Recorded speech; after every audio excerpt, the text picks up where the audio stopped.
ಕನ್ನಡ ಕರ್ನಾಟಕದ ಒಂದು ಶಕ್ತಿ.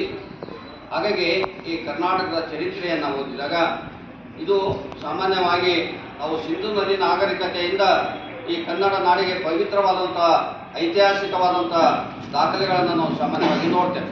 ಅಂದರೆ ಕನ್ನಡ ನಾಡು ಇಡೀ ಭಾರತದಲ್ಲೇ ಕನ್ನಡ ಒಂದು ವಿಶಿಷ್ಟವಾದಂಥ ಸ್ಥಾನ ಮತ್ತು ವಿಶೇಷವಾದಂಥ ಇತಿಹಾಸವನ್ನು ಹೊಂದಿದೆ.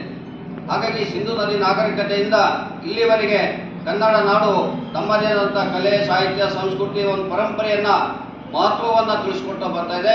ಅಂತ ಒಂದು ಶ್ರೇಷ್ಠವಾದಂಥ ನಾಡು ಯಾವುದು ಅಂದರೆ ನಮ್ಮ ಕನ್ನಡ ನಾಡು.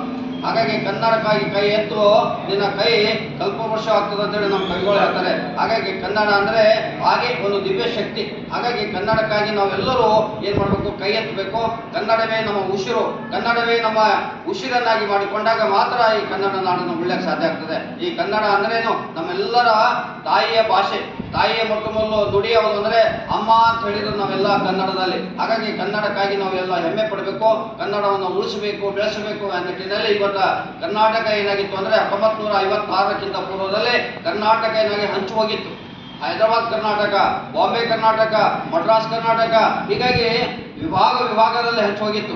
ಆದರೆ ಹೇಗೆ ಭಾರತ ಸ್ವಾತಂತ್ರ್ಯಕ್ಕಾಗಿ ಹೋರಾಟವನ್ನು ಮಾಡ್ತಾ ಇದ್ರು, ಹಾಗೆ ಒಂದು ಕಡೆ ಇನ್ನೊಂದು ಕಡೆ ವಿಂಗ ಶುರುವಾಯಿತು. ಏನಂತ ಕರ್ನಾಟಕವನ್ನು ಒಂದುಗೂಡಿಸಬೇಕು, ಕರ್ನಾಟಕವನ್ನು ಏಕೀಕರಣವಾಗಬೇಕಂತೇಳಿ ಅನೇಕ ಹೋರಾಟಗಳು, ಚಳವಳಿಗಳನ್ನು ಅನೇಕ ಮಹನೀಯರು ಮಾಡಿದರು. ಅಂಥದ್ರಲ್ಲಿ ನಮ್ಮ ಬೀದರ್ ಜಿಲ್ಲೆಯಲ್ಲಿ ಕೂಡ ಬರ್ಬುರಾವ್ ಕಾಂಬ್ಳೆವಾಲೆ ಅವರು, ಭೀಮಣ್ಣ ಖಂಡ್ರೆ ಅವರು ಸೇರಿದಂತೆ ಅನೇಕರು ಕೂಡ ಈ ಭಾಗದಲ್ಲಿ ಕನ್ನಡ ಏಕೀಕರಣಕ್ಕಾಗಿ ಕೆಲಸವನ್ನು ಮಾಡಿದರು ಬೀದರ್ ಭಾಗದಲ್ಲಿ. ಹಾಗಾಗಿ ಕರ್ನಾಟಕ ಅಂದ್ರೆ ಏನು?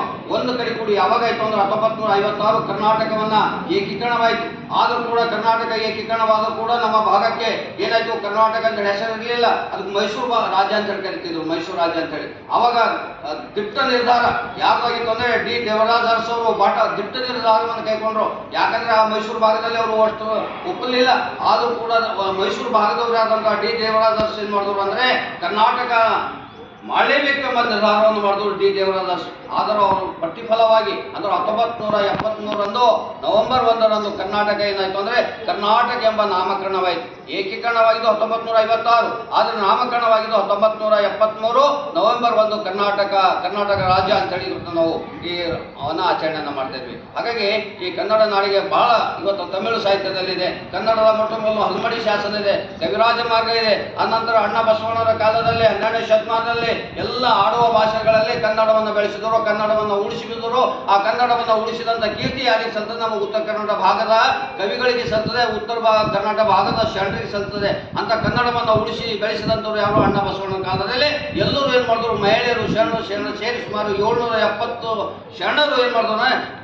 ಮಾತಾಡುವ ಅಂದರೆ ಕನ್ನಡದಲ್ಲಿ ಮಾತಾಡುವ ಭಾಷೆಯನ್ನ, ಕನ್ನಡದಲ್ಲೇ ಸಾಹಿತ್ಯವನ್ನು ರಚನೆ ಮಾಡಿದ್ರು.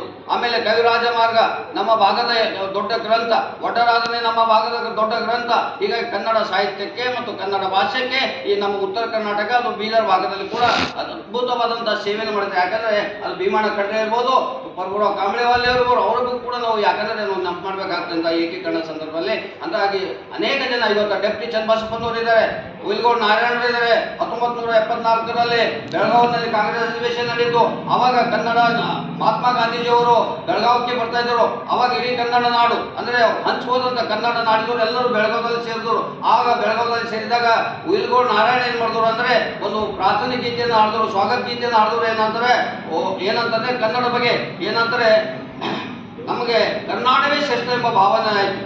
ಹಾಗಾಗಿ ಹುಯಿಲ್ಗೋಡ್ ನಾರಾಯಣ ಉಳಿಯಲ್ಲಿ ಕನ್ನಡ, ಬೆಳೆಯಲ್ಲಿ ಕನ್ನಡ ನಂತರ ಶುರುವುದು. ಹೀಗಾಗಿ 1915ರಲ್ಲಿ ಕನ್ನಡ ಸಾಹಿತ್ಯ ಪರಿಷತ್ ಸ್ಥಾಪನೆ ಆಯಿತು. ಕನ್ನಡ ಸಾಹಿತ್ಯ ಪರಿಷತ್ ಸ್ಥಾಪನೆ ಆದ ನಂತರ ವರ್ಷಿಗೆ ಏನಾಯ್ತು? ಅಖಿಲ ಭಾರತ ಕನ್ನಡ ಸಾಹಿತ್ಯ ಸಮ್ಮೇಳನಗಳು, ಅಖಿಲ ಭಾರತದಲ್ಲಿ ಏನಾಯ್ತು? ಕನ್ನಡ ಬಗ್ಗೆ ಚಿಂತನೆ, ಮಂಥನೆ, ಉಳಿಸುವ ಬೆಳೆಸುವಂತ ನಿರಂತರವಾಗಿ ಹೋರಾಟದ ಒಂದು ಪ್ರತಿಫಲವಾಗಿ ಇವತ್ತು ಪಾಟೀಲ್ ಪುಟ್ಟಪ್ಪವರು ಇರ್ಬೋದು, ಅನೇಕ ಜನ ಇವತ್ತು ಎಸ್ ನಿಜಲಿಂಗಪ್ಪ ಇರ್ಬೋದು, ಎಲ್ಲರೂ ಪ್ರತಿಫಲವಾಗಿ ಏನಾಯ್ತು? ಕರ್ನಾಟಕ ಏಕೀಕರಣವಾಯಿತು.